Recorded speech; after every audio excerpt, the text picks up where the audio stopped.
فرماتا ہے جس نے میرے ولی سے دشمنی کی میرا اس کے خلاف اعلان جنگ ہے۔ یہ بخاری مسلم کی مستند ترین حدیث ہے۔ صرف جنگ نہیں، اعلان جنگ ہے۔ اس حدیث کی ایک حرف بھی کمزور نہیں، سند بھی کمزور نہیں، متن اتنی تگڑی حدیث۔ حضرت معاذ ابن جبل رضی اللہ تعالیٰ عنہ نبی پاک صلی اللہ علیہ وسلم کے روزے پر بیٹھ کے رو رہے تھے۔ یہ ابو داؤد شریف کی حدیث۔ حضرت عمر آگے کا روتے کیوں ہو؟ فرمانے لگے مجھے دو حدیثوں نے پریشان کر دیا ہے۔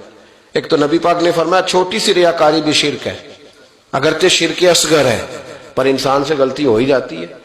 اور دوسرا حضور نے کہا ہے کہ جس نے ولی سے دشمنی کی میرا اعلان جنگ ہے۔ تو عمر مجھے کیسے پتا چلے گا کہ کون ولی ہے؟ حضرت عمر نے کہا بہتر یہ ہے کہ تو سب کی عزت کیا کر، سب کا اکرام کر۔ لیکن یہاں تو لوگ معاف ہی نہیں کر رہے۔ غوث پاک پر بھی فتویٰ ہے، داتا علی اجویری پر بھی فتویٰ ہے، خواجہ معین الدین ہے۔ پتہ نہیں یہ کون سا دین ہے، کون سا مذہب ہے جس میں پچھلا کوئی بھی ٹھیک نہیں تھا، جو آج پیدا ہوا صرف وہ ٹھیک ہے۔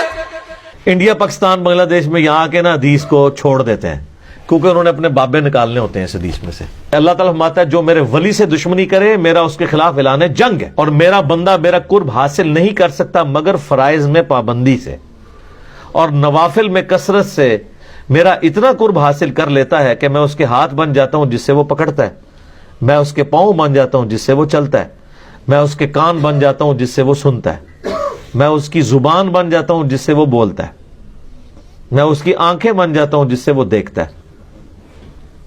بس انڈیا پاکستان بنگلہ دیش میں یہاں کے نا حدیث کو چھوڑ دیتے ہیں کیونکہ انہوں نے اپنے بابے نکالنے ہوتے ہیں اس حدیث میں سے۔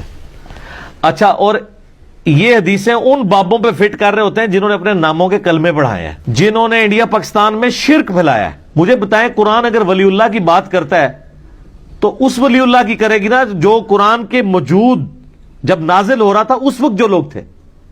قرآن میں کہیں لکھا ہوا ہے کہ 1200 سال بعد فلانا ولی آئے گا، 500 سال بعد فلانا آئے گا۔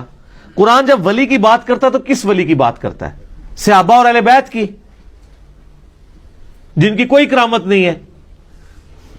شیخ عبد القادر جیلانی نے 12 سال بعد برات کاٹ لی، حضرت عمر نے کیڑی برات کڈی ہے؟ حضرت ابوبکر نے کچھ بھی نہیں کٹا۔ سب کہانی ہے جھوٹ۔ تو یہ میں آپ کو فرق بتا رہا ہوں۔ اللہ تعالیٰ فرماتا ہے کہ جو کوئی دشمنی کرے گا اللہ کے ساتھ، اس کے فرشتوں کے ساتھ، جبرائیل کے ساتھ، میکائیل کے ساتھ، تو اللہ تعالیٰ ایسے کافروں کا دشمن ہے۔ اور آج بھی جو صحیح اولیاء اللہ سے دشمنی کرے گا اللہ کی ان کے ساتھ دشمنی ہے، یہ ذہن میں رکھیے گا۔ اور صحیح اولیاء اللہ وہ ہوں گے جو اللہ کی عبادت کروائیں گے، اپنی عبادت نہیں۔ آپ مجھے بتائیں، ویسے کو عام بندہ کو چھوٹی سی بات کر دے تو لوگ کیا کہتے ہیں؟ جی کتنا متکبر ہے، جی میں کرتا ہے، کہتے ہیں نا۔ تو یہ جو بابا کہتا ہے آپ کو کہ جو میرا مرید ہو گیا میں جنت میں نہیں جاؤں گا اس وقت تک جب تک کہ آپ کو ساتھ نہ لے جاؤں، اس کی میں نہیں آپ کو نظر آتی؟ ادھر کہتے ہیں سبحان اللہ، اتنی بڑی میں کے اوپر سبحان اللہ۔ اللہ کہنا چاہیے لعنت اللہ علی الکاذبین، ایسے جھوٹے پہ اللہ کی لعنت ہو جو یہ دعویٰ کر رہا ہے۔ تمام ولیوں کی گردن پہ میرا پاؤں ہے، اتنا متکبر شخص۔ کیا ابو بکر نے کبھی کہا ہے کہ ساری امت کی گردن پہ میرا پاؤں ہے؟ آپ کا بابا کہتا ہے، آپ کہتے ہیں سبحان اللہ۔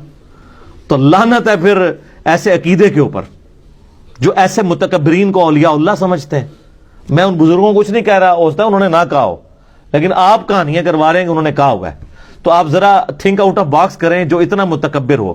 اب میں آپ کو بتاتا ہوں اللہ کے نیک بندے کی نشانی کیا ہے۔ بخاری مسلم دونوں میں ہے، اے میری بیٹی فاطمہ، اس بات پہ نہ کرنا کہ اللہ کے نبی کی بیٹی ہو، اگر اللہ نے پکڑ لیا تو میں تمہارے کچھ کام نہیں آؤں گا۔ تو سیدہ فاطمہ تو جنتی عورتوں کی سردار ہیں۔ آپ کے بابے جو ہیں وہ تو اس قابل بھی نہیں ہیں کہ وہ ان کی جوتیوں کی خاک بھی لے سکیں سیدہ فاطمہ کی، اور ان کے اندر آکڑ اتنی ہے کہ میں اپنے مرید جنت میں لے کے جاؤں گا۔ تو تھوڑا سا مرنے سے پہلے اے مسلمان کر لے اس پہ غور۔ کتابوں کا خدا اور ہے، بابوں کا خدا اور،